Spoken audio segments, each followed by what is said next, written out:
It's your boy Change Agent Cooper. Like this channel, subscribe to this channel, click the bell for notifications so that you can be alerted when the content is coming out. I got a lot to say, I'm going to say it, and I got a lot of experience, strength, and hope, and I'm going to share it. For me not to would be blasphemy.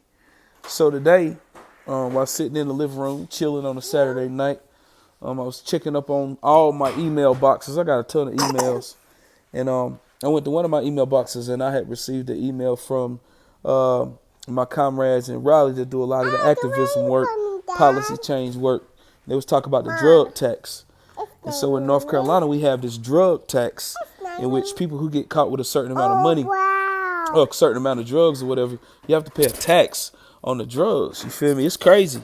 It's crazy. And so I wanted to share a story that happened to me. I want to say it was like 2012. Come on, baby. You're knocking my headphones out. Now, I'm going to let you be in the video, but you got to act right. But like, it was like 2012. And so my mom was still living at the time, and she would have to go to doctor's appointments in Winston-Salem. You know, and at this time, man, I was doing good in life. I had been out of prison for a little over a year. You know, I was working at a detox center. I was in school for human services. I was a scholarship recipient. You know what I'm saying? I was working part-time at a treatment at it was like a little therapeutic community. That was my little side hustle as a case manager part-time. So I was doing everything I could to rack up money because I did not want to go back to selling drugs. One thing I told myself I was not going to do was sell dope. You feel me? So it was like 2012. But like I say, I was in school and all this stuff going on. And believe me, your boy was hustling hard. Yeah, all of that was going on. Full-time job, part-time side hustle, and in school for human services at the community college. And so I was down there taking my mama to a doctor's appointment. So my mama lived in Hickory, and I was taking her to Winston-Salem. You did? And so when I'm down there, she get ready. My mom used to take forever to get her clothes on. I used to be so mad. I used to get frustrated, but I got used to it because mama was mama. You know what I'm saying? Rest in peace to my mama, by the way.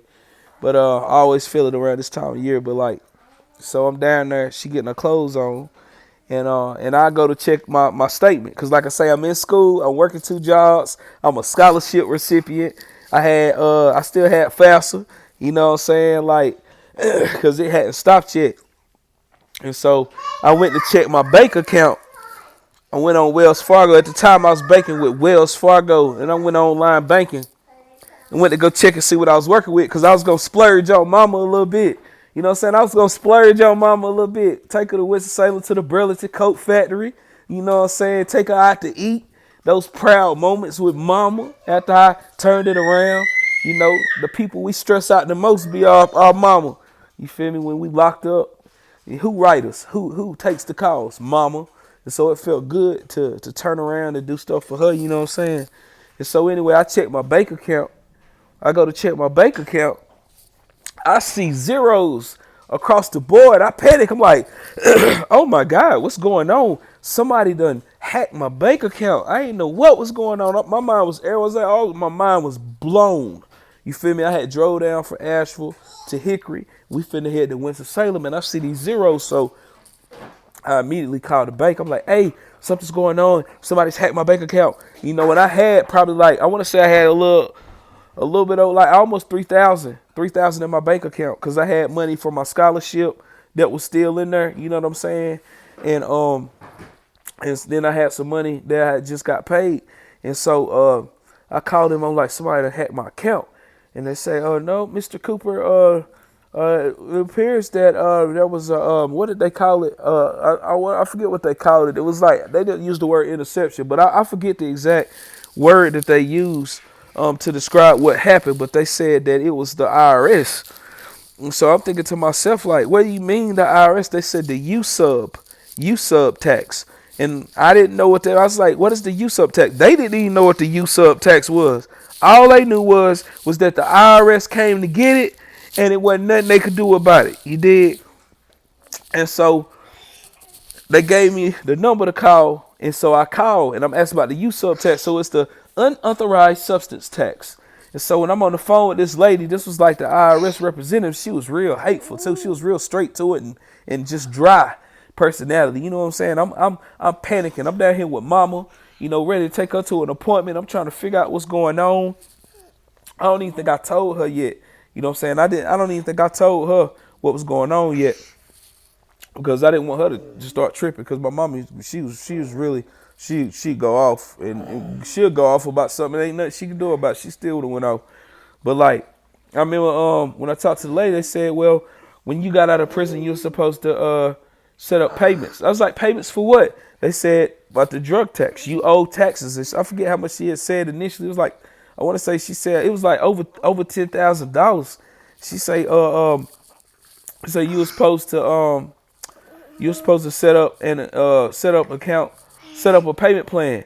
I was like, what do you mean? I don't owe no tax. I didn't know about the tax. And so come to find out, I owed that money for taxes. And the reason why they stripped my bank account and took everything out of my bank account was because I hadn't made the payment yet. That had been out for about over a year. And so, you know, I was telling her, like, hey, some of this money is school money. This money came from the school. Like, I want to say about $1,500 of it was school money. They ain't care nothing about that. It was in the bank account. They was like, nah, you know, it is what it is. This comes off of your total amount. You know, now you need to set up a payment plan. And so I ended up setting up a payment plan. And I ended up paying mine off. You know, and I make monthly payments. But I've always warned people about it. And that hurt. That hurt bad, yo, because like I said, I was doing good. You know what I'm saying? I was working, going to school, you know, taking care of my kids and my kids' life. You know what I'm saying? Like all the things that a man say he gonna do when he get out of prison. You dig what I'm saying? And so I was doing all of that. And so when that happened, it was depressing, yo. It was depressing. Watch out, girl. It was depressing. And so I'm doing this video just to raise awareness about that story. And I always tell guys to this day, that's one of the things, that one of the reasons why lived experience is so important. Because I tell guys, you got drug charges, make sure you check on that. I like to warn them. And hopefully we're going to be able to abolish the drug tax. Because like some people that was out there selling dope, you may have got caught with a lot of dope. That don't mean you was making a lot of money. You know what I'm saying? I was a D-boy that was using drugs too. You know what I'm saying? Like really a middleman. You did what I'm saying? And so, you know, a lot of people wasn't out there balling out of control to be paying no high taxes on it like that anyway. You know, and yeah, recovery's taught me to be rigorously honest. When I was on the yard for a little bit, I used to try to talk like I was the man, but man, I wasn't the man. I really wasn't the man. I ain't have it like that. You know, it is what it is. Everybody want to grow up and be a baller, shot caller, 20-inch blades, on the Impala. Y'all remember that song? But yeah, be a baller if you want to. You mess around and get locked up and get caught with that dope, you better be ready to pay that drug tax until they abolish it. And you can join us in the fight to try to get it abolished. I'll put that link in the description for this YouTube video. This is pertaining to North Carolina. But yeah, man, it's a unique experience we have. And there's a lot of things that need to change in the world today. And I'm here for the ride because I'm a change agent. Speaking of that, my name is Change Agent Cooper. I'm not the answer, but I'm for damn sure the alternative.